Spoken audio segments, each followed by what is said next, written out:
Sebelum memulai pembelajaran, dipimpin dulu doanya. Siapa yang bersedia? Angkat tangannya.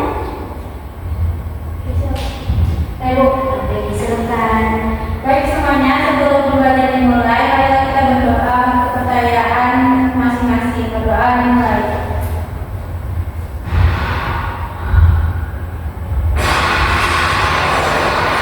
Berdoa selesai. Oke, terima kasih Feby. Hadir semua hari ini? Hadir, Bu. Oke, baik, terima kasih. Oke, hari ini kita akan belajar tentang puisi. Nah, siapa di sini yang pernah berpuisi? Belum, Bu. Mau coba? Mau. Bagus. Oke, siapa yang tahu pengertian puisi? Pengertian puisi nggak tahu? Oke, baik. Hari ini pembelajaran kita itu tentang puisi. Diharapkan kita semua setelah mempelajari materi ini kita bisa menjelaskan pengertian puisi, mengidentifikasi unsur-unsurnya, kemudian menganalisis makna puisi, lalu membacakan puisi dengan ekspresi yang tepat. Nanti di tengah pembelajaran ibu akan memilih satu orang untuk mengekspresikan puisi, gak panjang-panjang, tapi cukup perlu ekspresinya aja, oke? Oke, Bu. Nah, ini pengertiannya. Yang mau baca apa namanya? Oke, Diana, silahkan. Pengertian puisi. Puisi adalah karya sastra yang menggunakan bahasa yang indah, padat, dan bermakna untuk mengungkapkan perasaan, pikiran, serta pengalaman penyanyi. Oke, sudah mengerti ya apa itu puisi? Sudah, Bu. Kemudian kita ada ciri-ciri puisi. Ciri-cirinya itu bahasanya etis, menggunakan bahasa yang indah dan penuh makna. Kemudian maknanya mendalam, lalu layak ada baiknya tersusun dalam yang teratur. Lalu imajinasi dan perasaannya, lalu ada irama dan rima. Kemudian unsur-unsur puisi itu ada dua, unsur batin dan unsur fisik. Unsur batin itu unsur yang berkaitan dengan isi dan jiwa puisi, yaitu ada tema, perasaan, nada, dan suasana, kemudian alamat. Kalau unsur fisik itu unsur yang tampak secara langsung dalam bentuk puisi. Itu diksi. Diksi adalah pilihan kata, imaji adalah citraan, kemudian rima, tipografi, dan gaya bahasa atau majas. Kemudian tema dan amanat puisi. Tema itu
Fokus ya. Kemudian ini ada teknik membaca puisi. Agar puisi itu menarik didengar serta menarik empati, serta audiens itu bisa lebih menjiwai atau merasa ada di dalam suasana yang kita bacakan itu puisinya. Itu intonasinya itu naik turun saat membaca untuk memberikan penekanan yang tepat pada kata-kata penting. Kemudian jeda, berhenti sejenak, gak perlu lama, berhentinya sejenak aja pada bagian tertentu untuk memberikan ruang bagi pendengar agar mereka bisa meresapi makna puisi. Kemudian ekspresinya menampilkan perasaan dan menampilkan perasaan melalui wajah dan gestur tubuh sesuai dengan emosi yang terkandung dalam puisi. Jadi ekspresinya disesuaikan sama isi puisinya. Kalau bahagia ya ekspresinya senang, kalau sedih ya sedih bisa menangis atau berkaca-kaca, kalau bahagia bisa berbinar atau tertawa gitu ya. Kemudian ada penghayatan, itu memahami isi dan pesan puisi secara mendalam sebelum membacakannya agar penyampaian terasa tulus, lebih dihayati ya. Nah, kemudian ini ada langkah-langkah membaca puisi, itu ada 6. Boleh dibaca Feby? Boleh dibaca Feby? Langkah-langkah membaca puisi. Pertama, membaca dan memahami isi puisi. Bacalah puisi secara menyeluruh untuk memahami makna keseluruhan. Kedua, menentukan tema dan amanat. Identifikasi gagasan utama dan pesan yang ingin disampaikan penyair. Lanjut, Bu. Lanjut. 3, menandai bagian jeda. Tandai bagian-bagian yang memerlukan jeda atau penghentian sejenak. 4, menentukan intonasi yang tepat, atur naik turun suara sesuai dengan emosi dan penekanan dalam puisi. 5, melatih ekspresi dalam penghayatan, latih ekspresi wajah dan penghayatan perasaan agar penyampaian lebih hidup. Terakhir, membacakan puisi dengan percaya diri, sampaikan puisi di depan audiens dengan penuh kepercayaan diri. Oke, aku rasa yang dibaca ini sudah jelas. Kita lanjut. Nah, ini ada contoh analisis puisi. Seperti yang ibu bilang di awal tadi, harus ada yang membacakan puisi. Ini cuma berapa nih? 1 bait ya kiranya. Nah, siapa yang bersedia harus ada ya? Atau saya tunjuk, kalau nggak ada yang menunjuk dirinya sendiri, angkat tangannya. Nggak perlu panjang, nanti ekspresi dan gayanya dan mimiknya tuh jelas. Boleh? Siapa yang bersedia? Pendek kok, cuma ini di awal aja. Kalian Bu. Siapa yang bersedia? Kalian, Bu. Jangan tunjuk-tunjuk atas saya yang menunjukkan ya.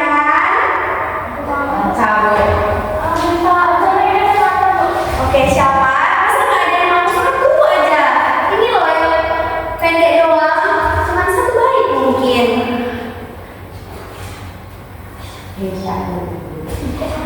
Aku lah, aku. Terima kasih. Silakan. Mau di tempat atau berdiri? Tempat aja. Oh, boleh. Silakan.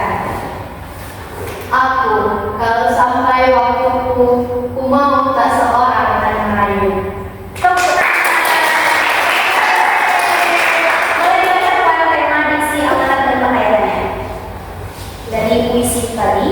Temanya itu perjuangan hidup yang mana menggambarkan semangat pantang menyerah dalam menghadapi tantangan. Lanjut, diksinya boleh. Diksinya kata-kata tegas dan kuat yang mencerminkan keberanian dan keteguhan hati penyair. Lanjut, boleh siapa? Boleh. Amanat, tempat berjuang menghadapi berbagai tantangan hidup dengan penuh keberanian. Penghayatan disampaikan dengan penuh semangat dan keberanian, mencerminkan jiwa penyair yang merdeka. Nah, emang puisinya cuma berapa? 1 bait, tapi jelas temanya apa, diksinya apa, amanatnya apa, kemudian penghayatannya apa. Berarti udah paham deh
juga mendalam. Kemudian puisi itu memiliki unsur yang harus ada pada dalam satu puisi seperti tema, diksi, imajinasi, rima, dan amanat. Terus cara membaca puisi yang baik dan benar itu harus disertai intonasi, jeda, ekspresi, dan penghayatan. Oke, terima kasih Puan. Dari yang lain ada lagi yang mau menambahkan? Apa cukup? Oke, baik. Bagus untuk kelas ini. Ingat, ini ya, puisi bukan hanya bisa dibaca, tetapi juga bisa dirasakan. Ingat itu ya. Iya, betul. Oke, terima kasih kelas. Semoga pertemuan selanjutnya kalian lebih suka pada mata pelajaran bahasa Indonesia ini. Ibu akhiri, wassalamualaikum warahmatullahi wabarakatuh.